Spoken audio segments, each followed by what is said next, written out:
Hi, this is Evelyn from Otherworldly Women Press. Today we are talking about essential oils, how they can help act as tools in your wellness toolbox and help out with some symptoms that we may experience through um, our lives. So, the first one that I want to talk about, and my ultimate favorite oil ever, and it has been for years, is lemon. Couple things about oils. So they're not going to cure you of anything. They're not really meant to do that. They're really meant to help ease certain symptoms of a whole spectrum of illnesses.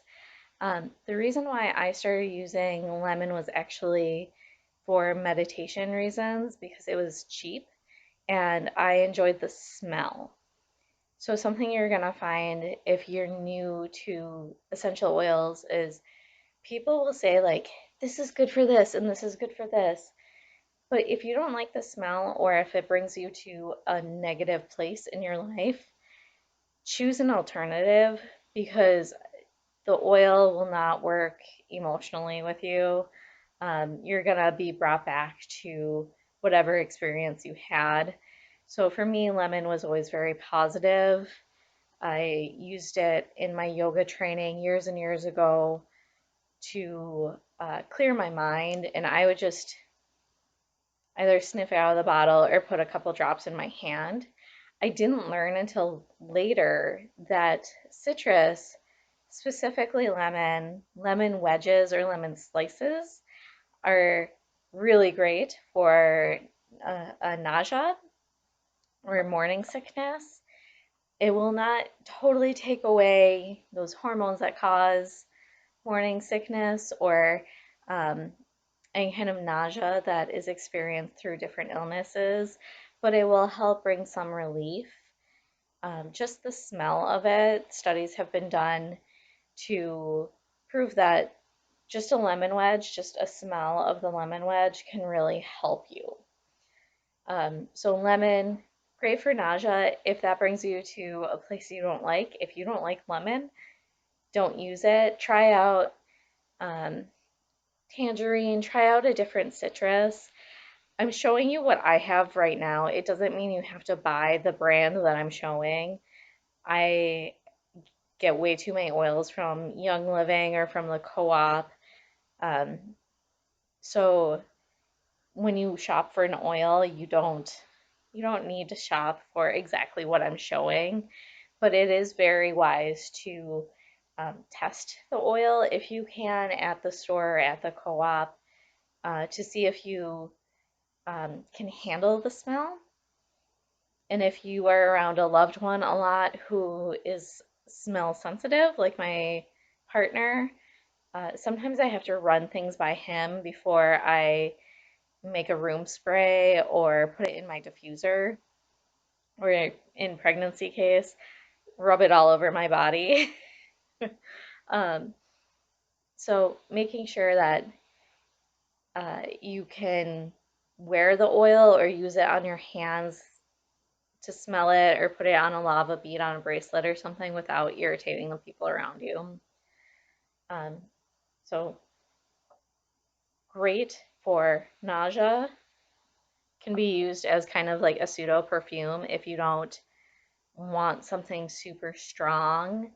And also, perfume is when you see the word perfume in ingredients in lotions, beauty products, um, aromas, fragrance of all kind, fragrance and perfume, unless the brand states what they use for their perfume, it's usually a blend of chemicals that was made in a lab and can sometimes be carcinogenic.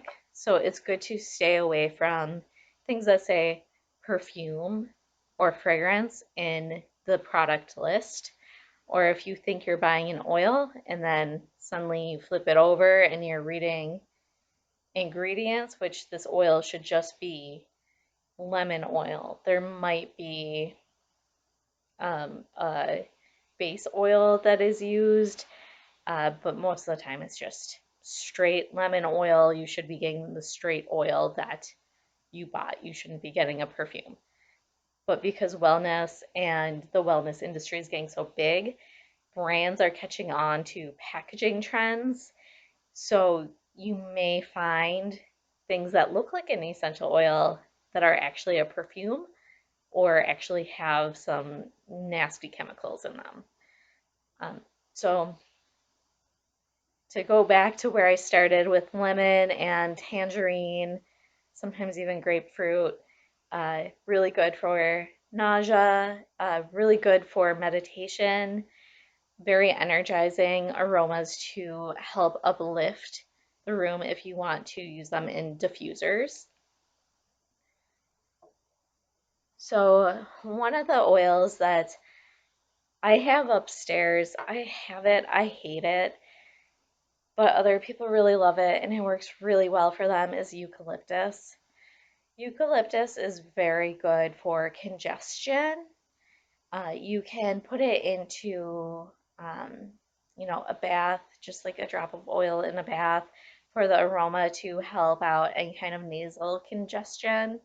Again, being careful of if you have any kind of lung issues, especially with COVID going around, essential oils might not be the best for you if you're experiencing inflammation.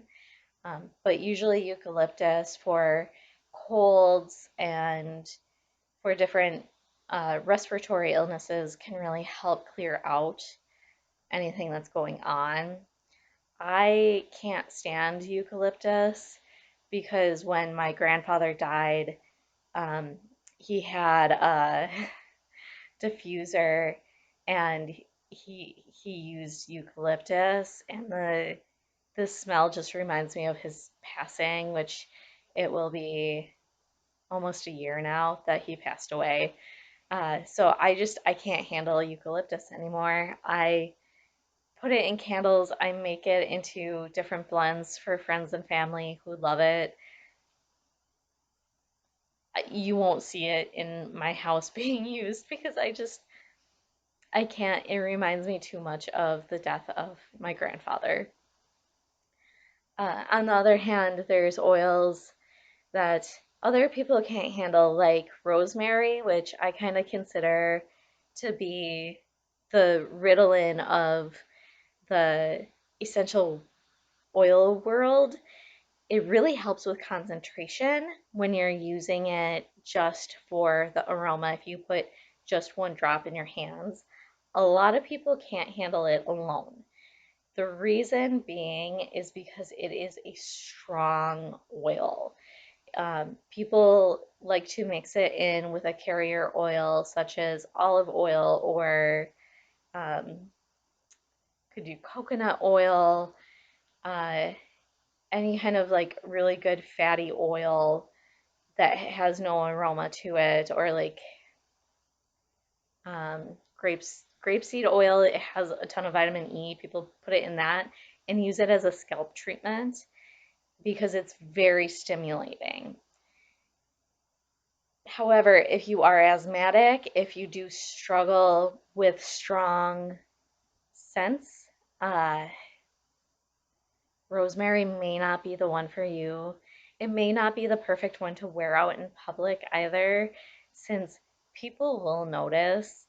At one point, a few years ago, my husband and I went to a restaurant, and the woman 2 tables down was wearing rosemary, and my husband was like, "Oh, I don't know what that is. I That's ungodly." And I was like, "Oh, it's rosemary." And I asked her, and she actually had a rosemary scalp treatment in her hair. Still, she had not washed it out. And I was kind of honest in letting her know, like, I love rosemary, but it's a little harsh. And when you're trying to eat in a restaurant and when you smell someone else's oils instead of your food, that's not the best experience for your fellow humans. So, being aware again, where you use your oils and how you use them is very important. I absolutely adore using rosemary with peppermint and spearmint. I actually have my little mints. This was made really big by Aveda, but it was a thing way before Horst and Aveda. Rosemary mint has always been very stimulating and it really wakes you up more than anything else. So that's why they originally used it as a perfume in their, I believe it was a shampoo that um, Michelle Reckelbacher was the first to make at home. When I worked for first, I heard the story multiple times, and it was actually really cool because Michelle, his ex-wife, uses many, many oils, and so did Horst. He has passed on. Uh, and they would make things in their kitchen, just like we can do. So they would make their blends, and they really enjoyed rosemary mint. You can make it at home as a roll-on fragrance if you want. It's really great for studying or for waking up in the morning. It's really up to how you want to use it. Some people will use it for headaches. I would probably warn against it depending on how sensitive you are to the rosemary. The reason why it's so good for headaches is really the properties of mint.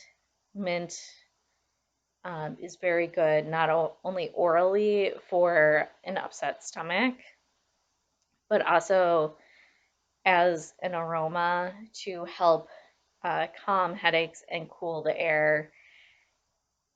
If you live in Minnesota and it's snowing, you probably can't tell in that window. It's October and snowing in Minnesota right now. I don't really want cool air, but I will use a drop of peppermint oil. This kind is meant to be taken orally. One drop in a cup of hot water if I have a stomach ache or if I have indigestion and I'm out of my peppermint tea. This sort of thing helps. Uh, it may not cool the air like people say, but it's something that can be used uh, in a diffuser if you would prefer to get it in that method. Or if you want that cooling feeling, you can also put it on a compress or just straight up apply it to your skin. I always put it on the back of my head because that's where I get migraines. Spearmint and peppermint are not the same thing. This is really important to know, especially if you are pregnant. So spearmint, I love. It's like a sweeter mint. In certain studies, it's shown to, in early pregnancy, it's shown to, again, if you use a lot, a little, not bad, a lot is where you don't want to go. It's shown to separate the placenta from the uterine wall. So you want to be careful in how much you use. It's okay if it's like a little bit in a blend, but you really want to be careful and you don't want to be using it all over your skin, just spearmint. Um, if you're pregnant, try to stick to peppermint. They do have different aromas, but it's really important to note that oils can be strong and they can do things to your body. That's why we use them in our toolbox to relieve certain symptoms, but they can do negative things to certain bodies, so we just need to know that. Moving on, this video might be kind of long, so I apologize. You can also read all of this in a blog that I am posting later today. So, the other easy oil to use, which everyone seems to know already, but if you're new to oils, one that's really nice to have is lavender. Lavender is a good calming oil. It can be mixed with peppermint. Lavender and peppermint make a really good mixture for migraines. Again, it's if you can handle the aroma that comes along with the oils. Lavender is also known for its properties to help sleep. So the oil I'm holding right now, this is actually for children. This is a lavender blend for children, and I use it every night. I believe there's a French lavender in here that I really like, and another really light floral aroma. So you can also use blends to help with sleep, and that's the main reason I use this, is to help meditate, lower anxiety before sleep, and then go to bed. My mother used to put this in a pillow spray and spray it on our bedding.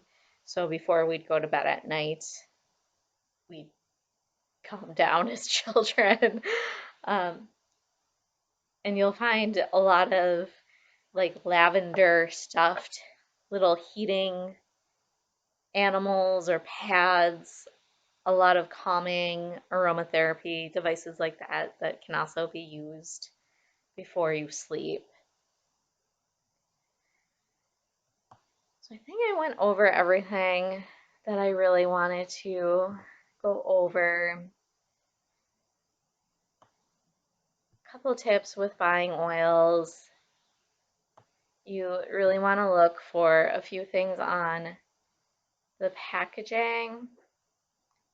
You definitely want to look for what it is, if it's a therapeutic grade. That's really important because some of these, again, with packaging and the wellness world exploding, they won't be meant for therapeutic grade being used on the skin or the hair. You need to really look for that and be careful of it. Also, it's preferable that somewhere on here there's ingredients and where they come from. That's really important too because there's a lot out there. I even saw oils, a set of oils at Sam's Club last week, and I was like, are those oils or is that something else? And I read the packaging, I read the ingredients, and sure enough, it was oils, which is cool that you could buy a set of oils at Sam's Club. So it's reaching a broader market, but we just want to make sure that that broader market is still using safe oils. Um, and sometimes there's directions on use as well on oils. But the main thing is making sure they're therapeutic grade. Or another thing, I was super confused at first with Young Living with their Vitality line. You can drink it. That's why it's a totally different line. When you get a certified organic oil that is certified through the USDA, you can also consume it orally like a food in moderation. Keyword moderation. Um, you want to be really careful with consuming oils orally because they may not be designed to be used by the body that way. So you could possibly just end up ill. Oils typically don't hurt you if there's just a little bit, but it's better to be aware that you want to get a certified organic oil if you're ingesting it or something that claims that you can actually orally intake it. All right, so 20-minute video on oils along with my blog. You can always reach out and ask questions to me at info@otherworldlywomenpress.com. Hopefully next year, we'll see how everything goes, but hopefully I'll have a nice little bite-sized book coming out that has all this good information in it and more to help you maintain a healthy lifestyle and continue healing with plant medicine. All right, have a great day and stay healthy.